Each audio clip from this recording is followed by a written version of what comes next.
It started with a single gunshot. Or maybe it was 1,000 on August 1st, 1944, at 5 p.m. An entire city took up arms. Warsaw, the capital of Poland, decided it would be a prisoner no longer. For 63 days it fought. It fought an enemy that had every advantage. It fought for its life, its freedom, its soul. The people who fought were not all soldiers. They were students, poets, teachers, mothers, and children. They had few guns, little food, and almost no outside help. What they had was courage. But what does that even mean? What makes a teenager charge an armored car with a bottle of gasoline? How does a city under constant bombardment manage to run a postal service? Why would doctors keep operating while the ceiling above them was collapsing? This is not just a story of a battle. It's a story of what people are capable of when everything is taken from them. It's about a city that chose to die on its feet rather than live on its knees. These are some of their stories. Number 15. How do you take a skyscraper with homemade grenades? The Prudential building was not just a building, it was a symbol. Before the war, it was the tallest skyscraper in Poland, a testament to a modern, thriving Warsaw. But in 1944, it was a German stronghold, a fortress of steel and concrete that dominated the city's skyline. Its upper floors were nests for machine guns and snipers. They could see everything, they could shoot anyone. For the Polish Home Army, the resistance force known as the AK, taking the Prudential was not just a strategic goal. It was about taking back their city's pride. The attack began on the very first day of the uprising, August 1st. The soldiers assigned to the task were from the Costa Company. Many of them were young, barely out of their teens. Their weapons were a mix of captured firearms, a few submachine guns, and a large supply of hand grenades, many of them homemade. They called them Cytolauki, made from tins of Cittal metal polish. You can imagine the scene. A small group of fighters, hiding in the rubble of nearby buildings, looking up at this giant. The enemy had heavy machine guns, ammunition, and a solid defensive position. The Poles had belief. The first attempts failed. They tried to storm the lower floors, but the fire from above was too intense. The cost was high. Men fell, wounded and dying, on the open square in front of the building. But they did not give up. The commander of the assault, Lieutenant Roman Rozmalowski, knew a direct attack was suicide. They needed a different plan. They found one in fire. The weapon they used was a Piat, a British-made anti-tank projector. The Poles had very few of these airdropped by the Allies. It was a clumsy, heavy weapon, but it could punch a hole in a wall. On the second day, they tried again. Under covering fire, a small team got close enough. A soldier named Henryk Kuba Sapolsky aimed the Piat. The projectile hit the side of the building, tearing into a room on one of the lower floors. According to witness accounts documented in Adam Borkewicz's book, Powstanie Warsawskie 1944, the explosion and the fire it started caused panic among the defenders. This was their chance. The insurgents stormed the building. They fought floor by floor, room by room. It was close, brutal combat. They used their grenades, their pistols, whatever they had. The fighting raged for hours. Finally, they reached the top. On August 2nd, a Polish flag, hastily sewn together, was raised on the roof of the Prudential. The image of that flag flying over the city, with smoke rising all around it, became one of the most iconic photographs of the uprising. It was taken by a resistance photographer named Sylwester Chris Braun. It was a signal to the rest of Warsaw, we can win. We are taking our city back. The Germans did not just let them keep it, of course. For the rest of the uprising, the Prudential was a magnet for artillery shells and bombs. The building was shelled so heavily that its steel frame bent, leaving it looking like a giant skeletal question mark over the ruins. But the flag kept flying. Even when it was torn to shreds by shrapnel, they would replace it. The capture of the Prudential was a testament to pure, stubborn will. It showed that even the strongest fortress can fall to a handful of determined people. But what don't we know? We have the famous photos, but do we know the name of every soldier who died trying to cross that open square on the first day? How many Cytoloki grenades were thrown, and how many of them actually worked? We know the name of the man who fired the Piat, but what about the men who carried the ammunition for it, risking their lives every second? The history is written by the grand gestures, but what about the small, unrecorded acts of bravery that made it all possible? Number 14, could a city under siege run its own mail service?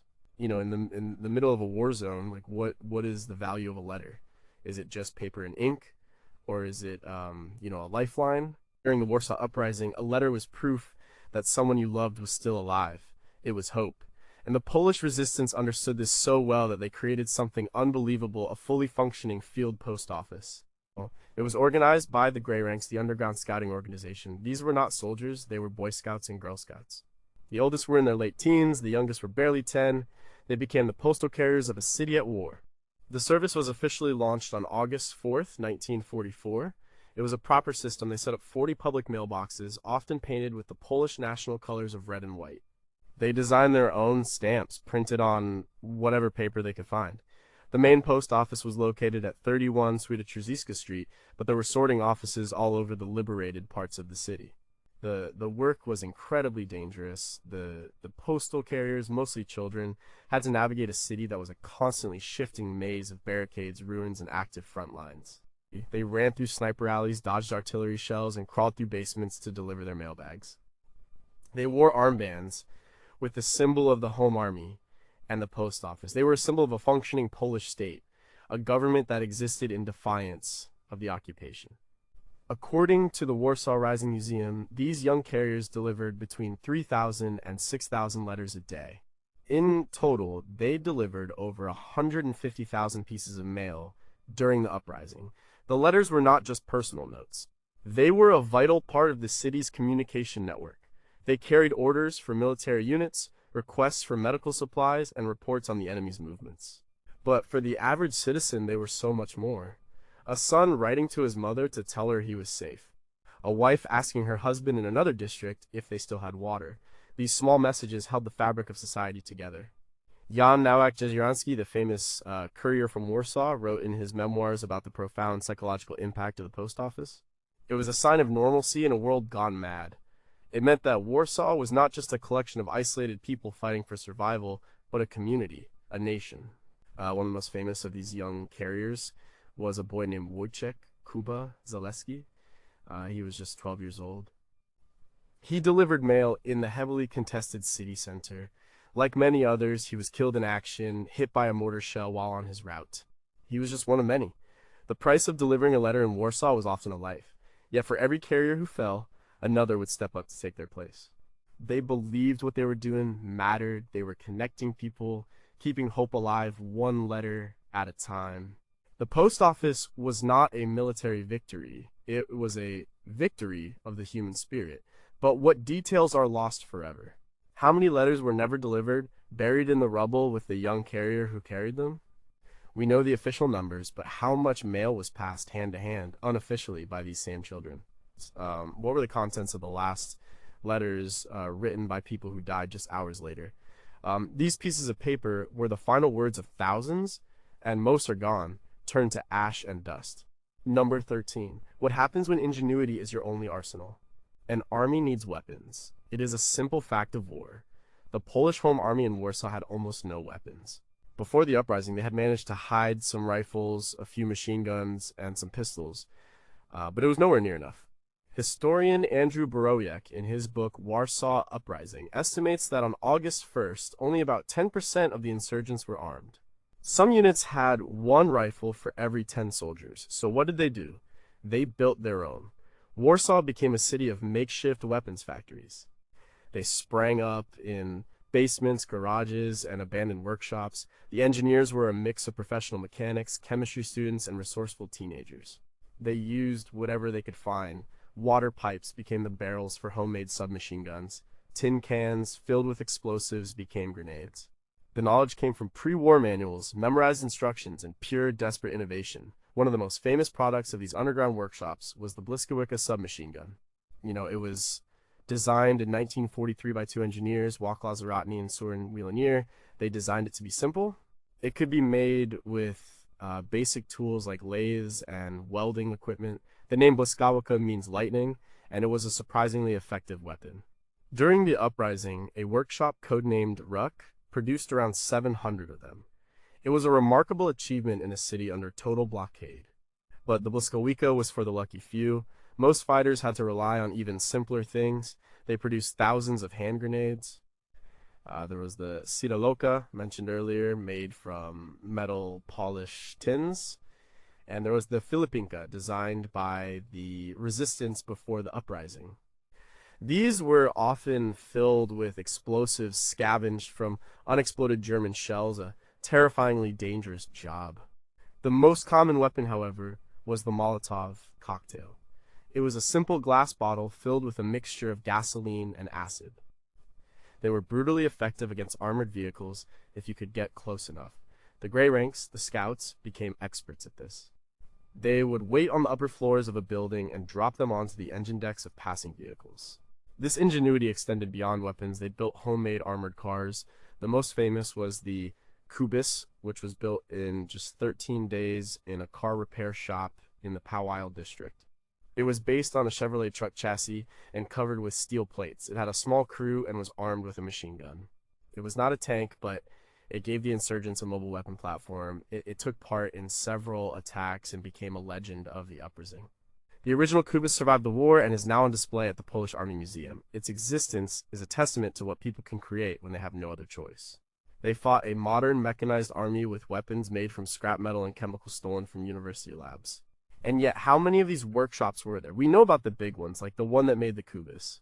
But what about the small two-man operations in a single basement? How many new weapon designs were attempted and failed? How many people died in accidents, trying to handle unstable homemade explosives? The official records are incomplete. The stories of these anonymous engineers, the men and women who armed a city with their bare hands, are largely unwritten. Number 12, how did they steal medicine from under the enemy's nose? In a city of wounded, medicine is more valuable than gold. By the second week of the uprising, Warsaw's hospitals were overflowing. They were set up in basements, churches, and apartment buildings. The doctors and nurses were performing miracles, but they were running out of everything: bandages, anesthetics, sulfa drugs. People were dying from infections that would have been easily treatable. The Home Army knew they had to do something. They needed to get supplies, and they knew where to find them. The Ujazdowski Hospital was a large medical facility, but it was on the German-controlled side of the city. It held a huge stockpile of medical supplies. The task of getting them fell to the Parasol Battalion. The Parsal Umbrella Battalion was one of the elite units of the Home Army. They were part of the Kediu, the Directorate of Diversion. Before the uprising, they specialized in sabotage and assassinations. They were young, highly trained, and fearless. Their commander for this operation was Captain Zbigniew Globus Piasecki. The plan was audacious. They would not attack the hospital. They would trick their way in. The operation, detailed in books like Pamiętniki Żołnierzy Baonu Zoska I Parasol, Memoirs of Soldiers of the Zoska, and Parasol Battalions, was a masterpiece of deception. A group of insurgents, including several female medics, dressed in stolen German uniforms and hospital gowns. They commandeered 2 trucks. They drove straight up to the hospital's main warehouse. They pretended to be a German medical unit evacuating supplies to a safer location. They had forged documents and they spoke German. The guards at the warehouse were completely fooled. The insurgents began loading the trucks. They took everything they could: crates of bandages, surgical tools, painkillers, and drugs. The sheer nerve of the operation was staggering. They were in broad daylight, surrounded by enemy soldiers, calmly loading up trucks with life-saving medicine. At one point, a real German officer became suspicious and started asking questions. One of the Poles, a man named Jerzy Zaborowski, coolly engaged him in conversation in fluent German, complaining about the incompetence of the administration and the chaos of the situation. The officer was satisfied and walked away.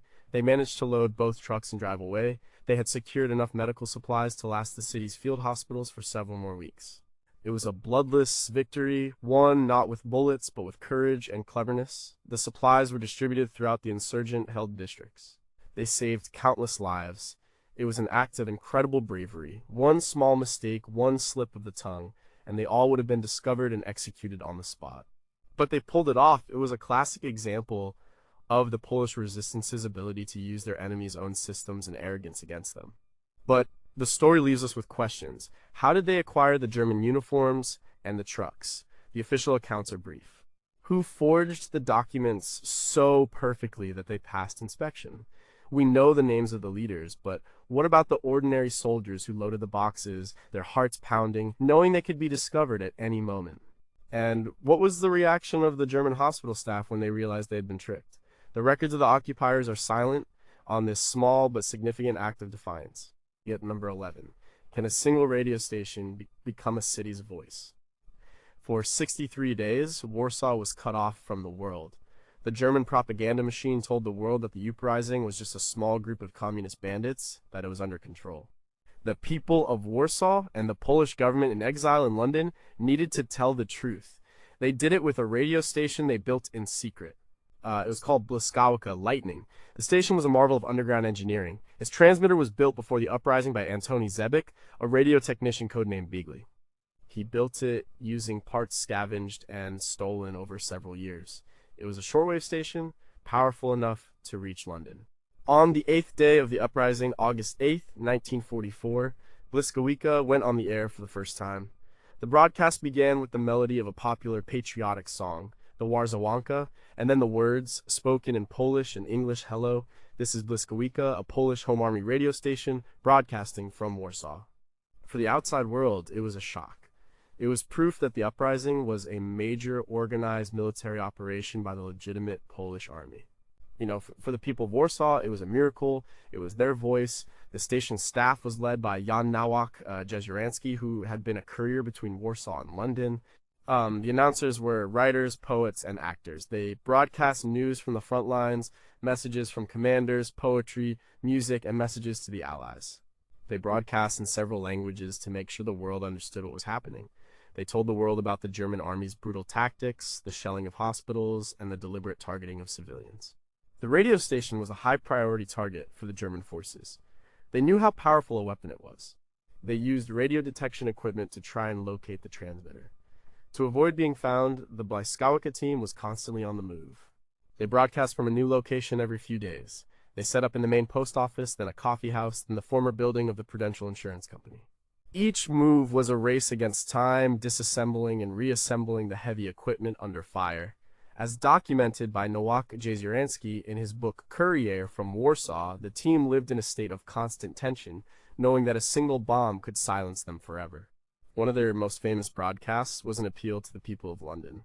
A Polish airman, who had been shot down over Warsaw and joined the uprising, spoke in perfect English. He described the city's fight and begged for more airdrops of weapons and supplies. The broadcasts had a real impact.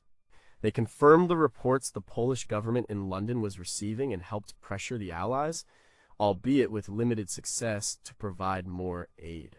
Błyskawica broadcasts until October 4th, 2 days after the uprising capitulated. Its final message was a heartbreaking farewell. The station was a symbol of Warsaw's defiance. It was a voice that refused to be silenced, a beacon of truth in a sea of lies. But so much of its history is still murky. We know the main figures, but who were the technicians who kept the transmitter running on failing power generators and with dwindling spare parts? How did they get their news so quickly from all the different districts of a city at war, with communication lines constantly being cut? And what about the German side? What specific intelligence reports did they have on the station's location, and how close did they come to capturing it? The history of Błyskawica is the story of its broadcasts, but the full story of the people who risked everything to make them happen is still incomplete. Number 10. Were they just medics and messengers? The standard image of women in war is often one of nurses, caregivers, and victims. In the Warsaw Uprising, women were all of those things. But they were also soldiers, commanders, saboteurs, and frontline fighters. Their role was not secondary, it was essential. Without them, the uprising would not have lasted a week. From the very beginning, women were an integral part of the Home Army. They had their own units and served in all capacities. The most famous were the Laksniki, the female couriers. These were typically young women, often teenagers, who carried orders, reports, and ammunition between the fighting units. Their job was arguably more dangerous than that of a frontline soldier. They had to cross open ground, moving through areas with no cover, constantly exposed to sniper fire and artillery. They knew the city's secret passages, the routes through basements and attics. They were the nervous system of the uprising. One of the most famous was Wanda Lena Gertz, who commanded an all-female sabotage unit. But their roles went far beyond communication. Some women served as medics, often called sanitariski. They worked in horrific conditions, with no clean water and few supplies, operating on the wounded in dark cellars by the light of a single candle.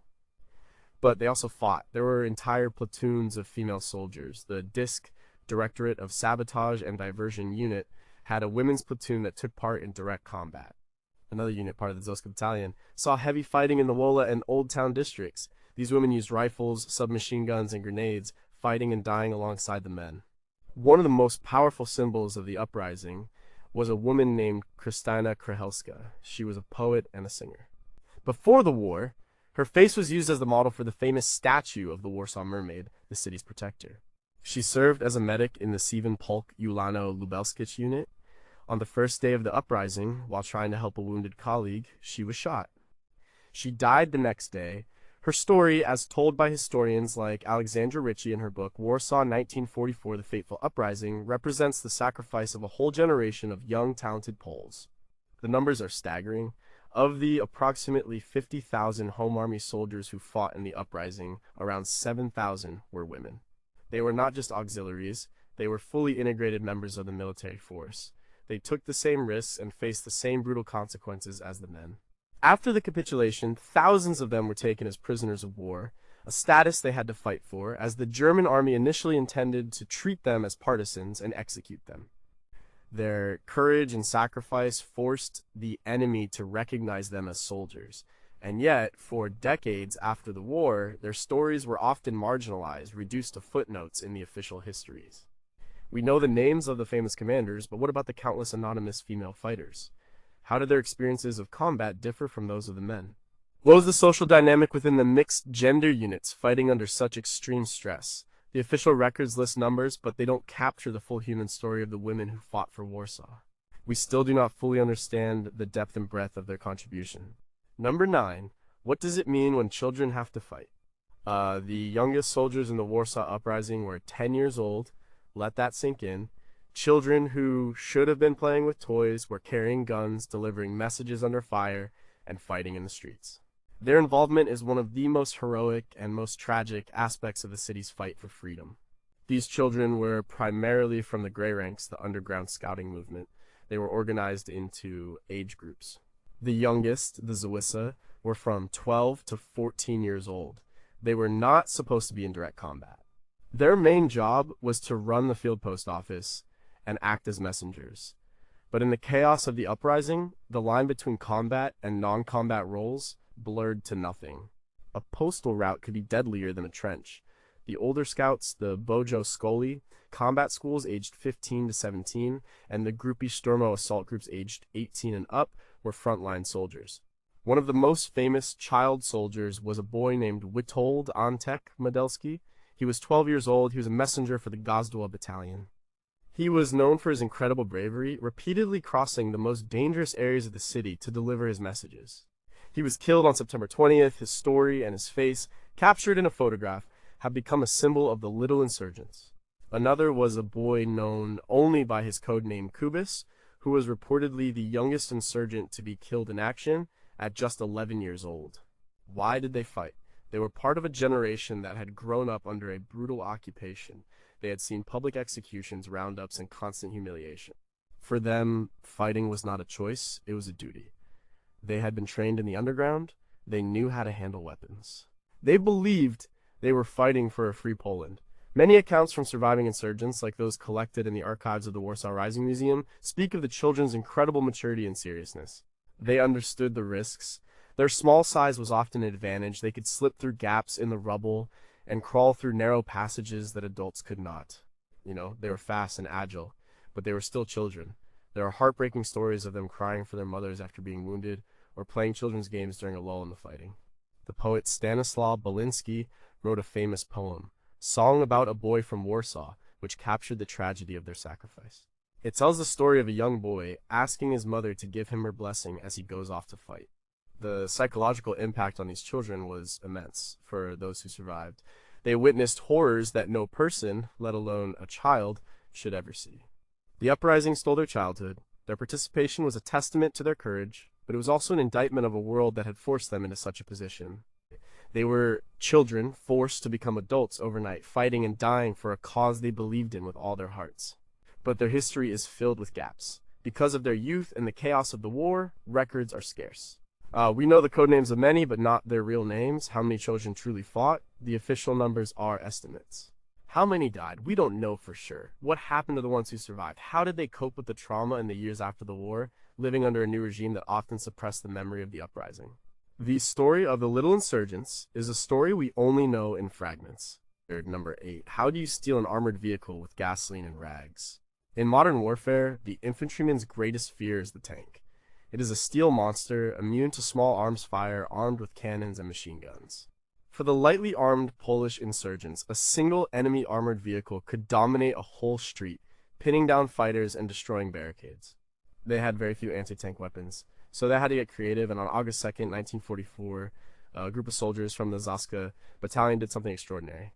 They captured a Panther tank. The Zaska battalion was another of the Home Army's elite units, formed from members of the Grey Ranks. They were in the Wola district when they encountered 2 Panther tanks and an armored car. One of the Panthers was damaged and had been abandoned by its crew. The other was still active, providing cover. The Poles decided to capture the abandoned vehicle. The story of this action is a highlight in Alexander Kaminsky's famous book, Kamieni na Zaniak, Stones for the Rampart, which chronicles the history of the Zaska unit. The operation was led by a young officer named Wacław Wacek Makuta. They had no way to fight the active tank head-on. So they used stealth and Molotov cocktails. Under the cover of darkness and the smoke from burning buildings, a small team crept towards the vehicles. They managed to set the active tank on fire with their gasoline bombs, forcing its crew to flee. Now they could focus on the abandoned one.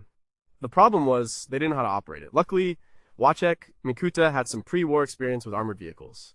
He and a few others climbed into the captured Panther. They found it was immobilized, but the turret and its cannon were still working. This was a huge prize, but their ultimate goal was to capture another vehicle, an armored personnel carrier, that was also nearby. They needed to get the Panther working. A group of mechanics was brought in. They worked frantically under constant enemy fire to repair the vehicle. The details are fuzzy, but somehow they managed to get it started. They renamed the captured vehicle Magda. With Makuta in command, they used it in an attack on the nearby Geziałka concentration camp, a small subcamp of a larger complex. The attack was a success. The Magda, firing its cannon, smashed through the camp's gate. The insurgents liberated around 350 prisoners, many of them Jews from other European countries. It was one of the most significant victories of the early days of the uprising.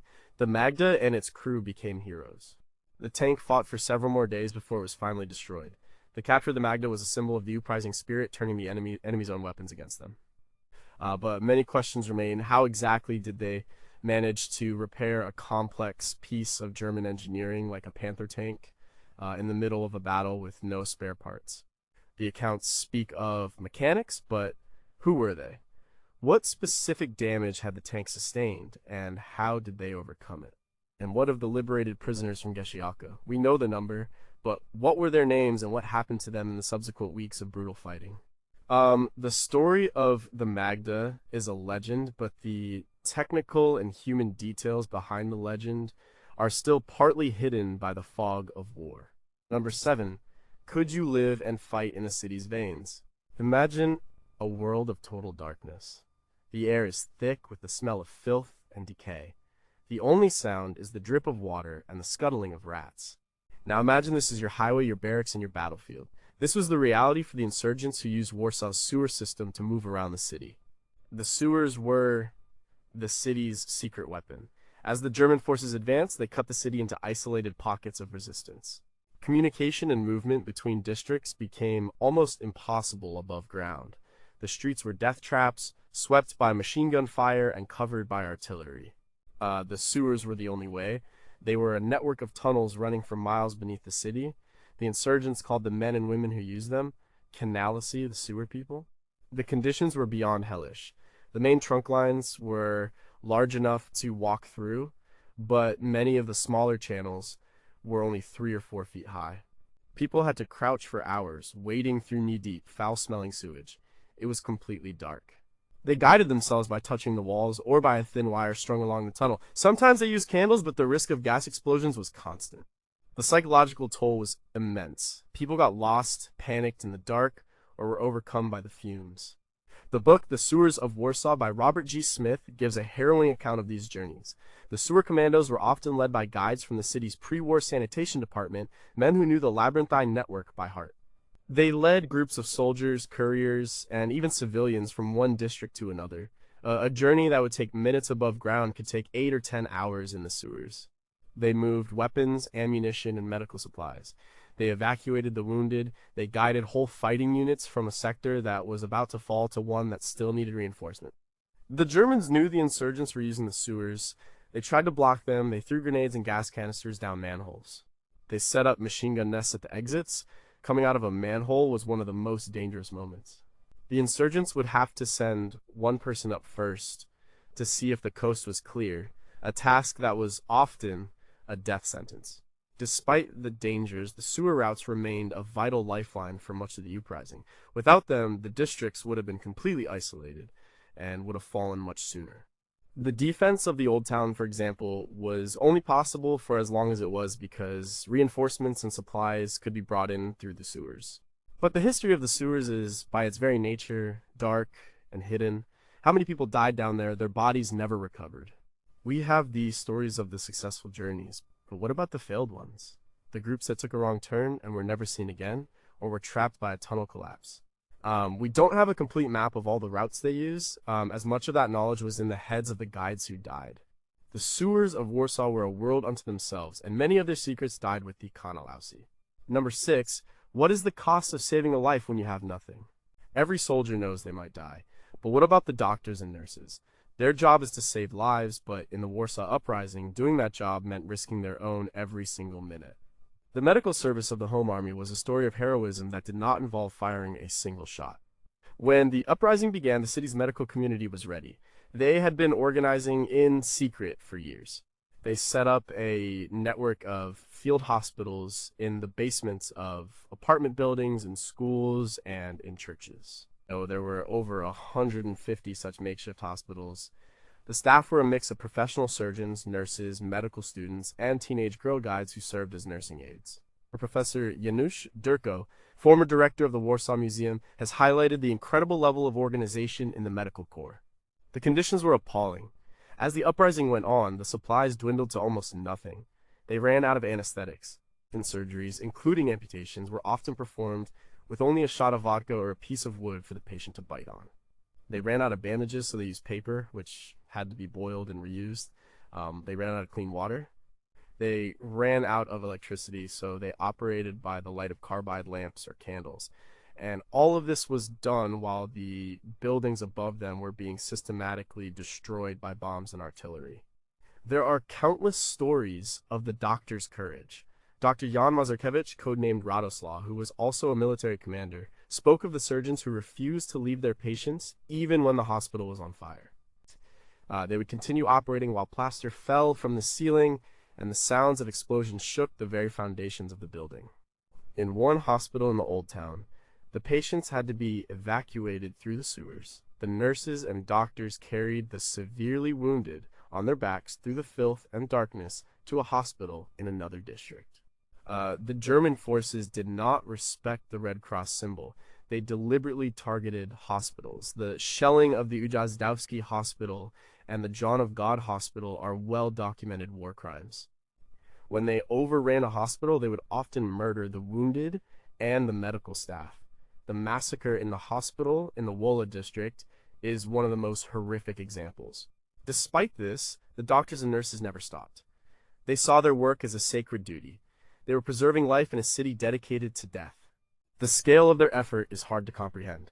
They treated tens of thousands of wounded, both soldiers and civilians. Their mortality rates were high, not because of a lack of skill, but because of the impossible conditions and the lack of supplies. They could not stop infections, but for every patient they lost, there were others they saved through sheer willpower and ingenuity.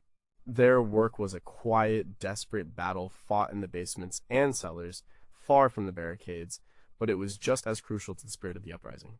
But what don't we know?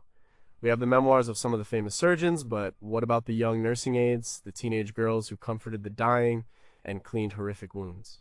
What were their names? How did they cope with the psychological trauma? We lack detailed medical records, so we don't know the exact success rates of certain procedures under these conditions. How many innovative medical techniques were developed out of desperation, only to be forgotten after the war? The full story of the medical front is a story of thousands of small, unrecorded acts of compassion.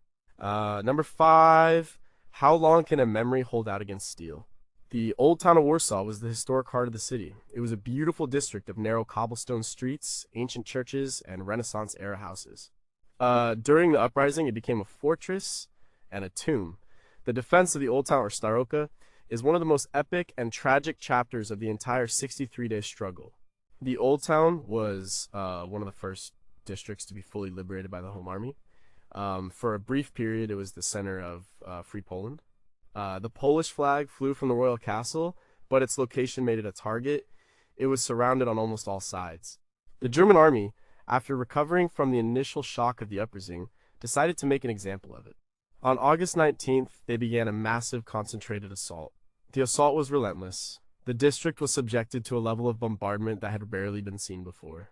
Heavy artillery, railway guns, and dive bombers pounded the old town around the clock.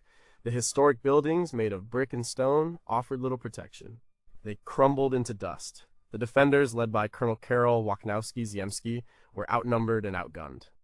They fought for every street, every house, every pile of rubble. The fighting was savage, often hand-to-hand in the ruins of cellars. The Azovsky and Peresel battalions, the elite of the Home Army, were at the center of the defense. They held key positions like the Polish Security Printing Works PWW, a massive building that became a critical fortress. The fighting for the PWPW building lasted for weeks, but the real story of the old town's defense was the unity of the soldiers and the civilians. The 30,000 civilians trapped in the district supported the fighters in every way they could. They built barricades, put out fires, and cared for the wounded. They all shared the same fate. One of the key battlegrounds was the St. John's Archcathedral. The insurgents defended it fiercely. The Germans brought in a Goliath, a remote-controlled miniature tank filled with explosives, and blew up its walls. Still, the Poles fought on from inside the ruins. By the end of August, the situation was hopeless. The defenders were running out of ammunition, food, and water. Thousands were dead. The district was, as one survivor described it, a moonscape. The decision was made to evacuate. The evacuation took place on the night of September 1st. It was a desperate, chaotic operation through the sewers. Thousands of soldiers, many of them wounded, tried to make their way to the city center and Zolibor's districts. Many didn't make it. They were lost, gassed, or killed by German patrols waiting at the manholes. When the German forces finally entered the old town on September 2nd, they found a wasteland. They systematically murdered the remaining wounded in the hospitals and any civilians they found. The defense of the old town was over. It was a military defeat, but it was also a symbol of incredible resistance. For 2 weeks, a few thousand fighters had held off a massive modern army. They fought not just for a piece of land, but for the soul of their city. But the history is still being pieced together. We know the major battles, but what about the countless small unit actions that are not in the official reports? The defense of a single doorway that held up in advance for hours? Who were the civilians who died in their cellars? Their names unrecorded. And what about the evacuation? How many people truly entered the sewers, and how many came out? The chaos of that night means we will likely never have a complete and accurate count. The memory of the old town's defense is preserved, but many of its defenders remain anonymous. Number 4, can telling a story be an act of war? On August 5th, 1944, the German army began its counterattack. The main thrust went through the western district of Wola. What happened there over the next few days was not a battle. It was a systematic slaughter. The units sent in to crush the uprising, particularly the Dirlewanger and Rona brigades, were not regular army units. They were criminal gangs in uniform. Their orders were to kill everyone, combatants and non-combatants alike. The Wola massacre was one of the worst atrocities of the war in Europe. An estimated 40,000 to 50,000 civilians, men, women, and children were murdered in just a few days. In the midst of this horror, there was a different kind of heroic action. It was the act of bearing witness. It was the desperate attempt to record what was happening, to make sure the world would know. In a situation where survival seems impossible, the act of creating a record, of telling the story, becomes an ultimate act of defiance.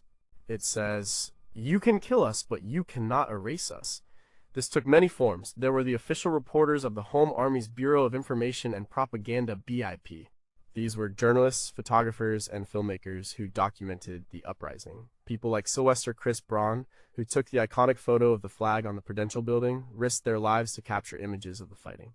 Their work was a conscious effort to create a historical record, but in Wola, the chaos was too great for organized reporting. The testimony came from the survivors. One of the most powerful accounts comes from a man named Wieslaw Kielin. He was a young man at the time. His testimony, now part of the archives at the Warsaw Uprising Museum, is a chilling minute-by-minute description of the massacre. He describes being rounded up with hundreds of other civilians, herded into a factory yard, and watching as groups of people were systematically shot. He survived by falling down among the bodies just before the shooting started and pretending to be dead. He lay there for hours, covered in blood, until he could escape under the cover of darkness. His story and others like it are the only reason we know the true scale of the horror.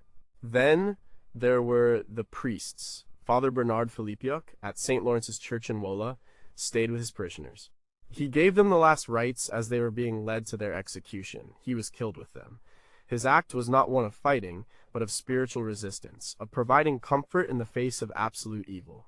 This, too, is a form of testimony. It is a story of faith and humanity refusing to be extinguished. Telling these stories was an act of war.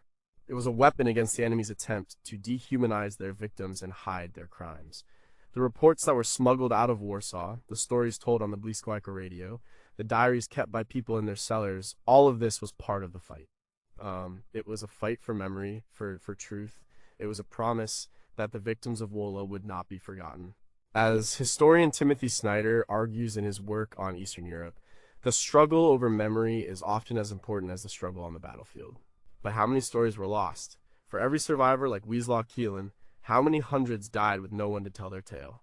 How many mass execution sites in Wola are still undiscovered, lying beneath the modern city? The perpetrators of the massacre made every effort to burn the bodies and destroy the evidence. We know the general outline of what happened, but the individual stories of the 40,000 victims are a vast silent archive that we can never fully access. Number 3 is survival the same as victory. By the end of August, the uprising was being squeezed. The old town was about to fall. The situation was dire. In the middle of this, one of the most daring and complex military operations of the uprising took place.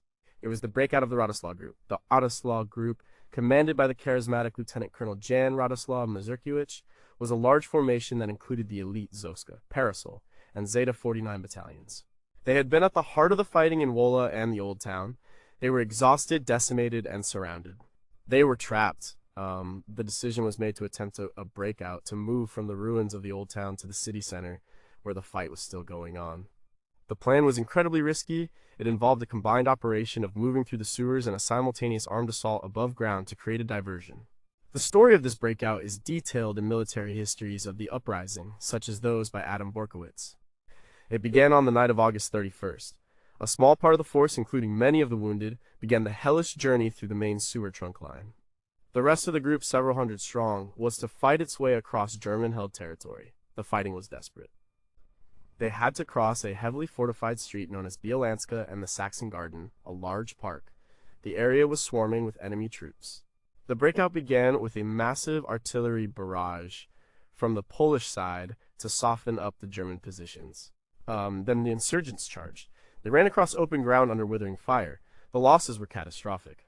They fought with a ferocity born of desperation. Eyewitness accounts speak of a chaotic, confused night battle with small groups of Poles fighting isolated engagements in the dark. Miraculously, a part of the force made it through. They linked up with units from the city center who had launched a supporting attack, but the cost was immense. The Radoslaw group lost a huge percentage of its remaining soldiers in the attempt. The units that emerged were shattered remnants of what they had been. They had survived, but they were no longer the powerful fighting force that had entered the Old Town weeks earlier. Was it a victory? In a tactical sense, yes. They had saved a core of the most experienced fighters of the Home Army from certain annihilation. These soldiers would go on to fight in other parts of the city, in Chernyasko and Mokotów, until the very end. The breakout was a testament to their skill, their discipline, and their unbelievable courage. It was a brilliantly planned and executed operation under impossible circumstances. But in a strategic sense, it was a retreat. It was an admission that the Old Town was lost. It was survival, not a victory in the traditional sense. It was a choice to live to fight another day, even if that day was sure to be just as bloody. This raises profound questions. How was the command and control maintained during such a chaotic night battle? We know the broad strokes of the plan, but how did the individual unit commanders adapt when things inevitably went wrong? Who were the soldiers who made the ultimate sacrifice, like charging the German machine guns to like create an opening for their comrades? And what was the emotional impact on the survivors to have fought so hard for the old town, only to leave it in ruins and to have lost so many friends in the process? The breakout was a military success, but the human story behind it is one of tragedy and loss. Number 2. How do you fight fire with fire when you have no water? The Pasta building was a modern 9-story telephone exchange. It was the communications hub of Warsaw. For the German army, it was a critical strategic asset. For the Polish Home Army, it was a fortress that had to be taken. The fight for the Pasta building lasted for almost 3 weeks. It was a siege within a siege, a brutal, close-quarters battle that became a legend of the uprising. The building, located on Zielna Street, was a concrete and steel giant. It was defended by over 150 well-armed and experienced German soldiers. They had machine guns, a huge supply of ammunition, and a commanding view of the surrounding area. The first Polish attacks in early August failed with heavy losses. The building seemed impregnable. The insurgents, from units like the Kilinski Battalion, laid siege to it. They surrounded it, cut it off, and began a battle of attrition. The problem was how to get inside. The walls were thick concrete. The windows were heavily fortified. The Poles tried everything. They used Piat anti-tank projectors to punch holes in the walls. They dug tunnels to try and plant explosives underneath the building. The fighting was relentless. Snipers from both sides picked off anyone who showed themselves. But the defenders held on. The key to breaking the stalemate was fire. The plan was developed by a special squad of sappers. They acquired a motorized water pump from a fire station, but they didn't fill it with water. They filled it with a mixture of gasoline and oil. On August 20th, under the cover of a massive assault, they got the pump into position. They ran the hoses up to the windows of the lower floors and began pumping the flammable liquid inside. Then they threw in grenades. The building erupted in flames. The accounts from Norman Davies' Rising 44 described the building turning into a giant torch. The fire created chaos and panic among the defenders. It also provided a smokescreen for the final assault. The Polish soldiers stormed the burning building. They fought their way up, floor by floor, through the smoke and flames. The combat was ferocious. The German soldiers, their positions now untenable, fought to the last man. Finally, after hours of fighting, the Poles reached the roof. The battle was over. They had captured the Pasta building. It was a massive victory, both strategically and morally. They had taken one of the enemy's most important strongholds. The cost was high. Many Polish soldiers died in the final assault, but the victory provided a huge boost to the morale of the entire city. It showed that, with enough determination and ingenuity, nothing was impossible. The method they used, fighting fire with fire, was a perfect metaphor for the uprising itself. They were using the enemy's own destructive power against them, turning the city's infrastructure into a weapon. But there are still unanswered questions about this famous battle. Who were the individual sappers who came up with the plan to use the water pump and the gasoline? The idea was brilliant, but its origins are murky. How did they manage to move a heavy piece of equipment like a fire pump through the streets under constant fire? And what was the exact experience of the German soldiers trapped inside a burning, besieged skyscraper? Their side of the story is almost entirely unknown. The capture of Pasta is a story of Polish heroism, but the full picture of the battle remains incomplete. Number 1. Why would a man who escaped Auschwitz return to fight? His name was Witold Pilecki. His story is one of the most incredible of the entire Second World War. He was a Polish cavalry officer who in 1940 volunteered for a mission that was pure insanity. He allowed himself to be arrested by the occupying forces so he could be sent to the Auschwitz concentration camp. His mission was to gather intelligence from inside the camp and organize a resistance movement. For 2.5 years, he endured the horrors of the camp, smuggling out reports to the Home Army. In 1943, having concluded that the Allies would not act on his information, he organized a daring escape. He was one of the very few to ever do so. He returned to Warsaw and wrote what is now known as Witold's Report, the first comprehensive intelligence report on the extermination camp. He tried to convince the Home Army leadership to launch an attack to liberate the camp. The plan was deemed impossible. Pilecki could have retired. He had done more than any 10 men. He had seen the very worst of humanity and survived. But When the call came on August 1st, 1944, he did not hesitate. He reported for duty. During the Warsaw Uprising, Witold Pilecki did not ask for a command position, even though his rank and experience entitled him to one. He chose to fight as a common soldier. This detail is crucial. It speaks volumes about his character. He served in a unit called WWII, fighting in the city center in the area around Warsaw Street. This area was one of the most heavily contested sectors of the uprising. The fighting was constant and brutal. Pilecki's experience was different from that of the young insurgents. He was a professional soldier in his 40s. He had seen the reality of the enemy's system in a way that few others had. He fought with the knowledge of what defeat truly meant. He knew that the fight for Warsaw was not just a fight for a city, but a fight against a system that created places like Auschwitz. His presence on the barricades was a powerful symbol, even if few of the young fighters knew his full story at the time. He was a living testament to the fact that resistance was possible even in the deepest pit of hell. After the uprising's capitulation, Pilecki was taken as a prisoner of war to a camp in Germany. He survived the war. But his story does not have a happy ending. He returned to Poland, which was now under a new Soviet-imposed communist regime.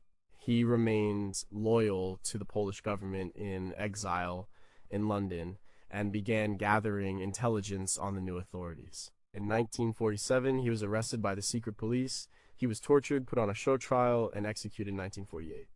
The communist government tried to erase him from history. For decades, his name was forbidden. His story was only rediscovered after the fall of communism in 1989. His biography, The Auschwitz Volunteer by Jack Fairweather, has since brought his incredible story to the world.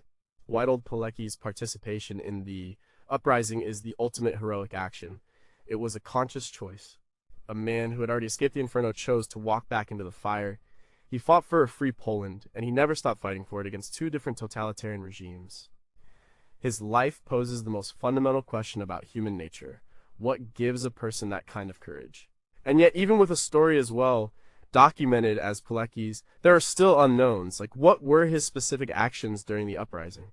We know his unit and his location, but the day-to-day details of his combat experience are sparse. As a common soldier, he was not the subject of official reports. What did he say to the young soldiers he fought alongside? Did he ever speak of his time in Auschwitz? And during his final imprisonment, what were his last thoughts? His torturers tried to break him, and his final fate was a state secret for half a century. We know the outline of his heroism, but the inner world of this extraordinary man, a man who chose to fight 3 impossible battles, remains a place of profound mystery.